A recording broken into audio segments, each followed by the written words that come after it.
Hi guys, and welcome to the tutorial where we will explain how you can create Venmo business profile. Let's jump right in. To create a Venmo business profile, start by opening your favorite web browser and searching for Venmo. From the search results, click on the official Venmo website, which should appear at the top. Once you're on the home page, you'll notice its clean and user-friendly interface. In the top right corner, click the button that says Get Venmo.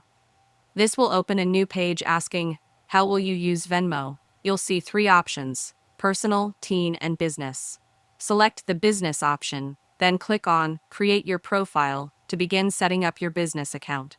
Next, you'll be prompted to enter your phone number.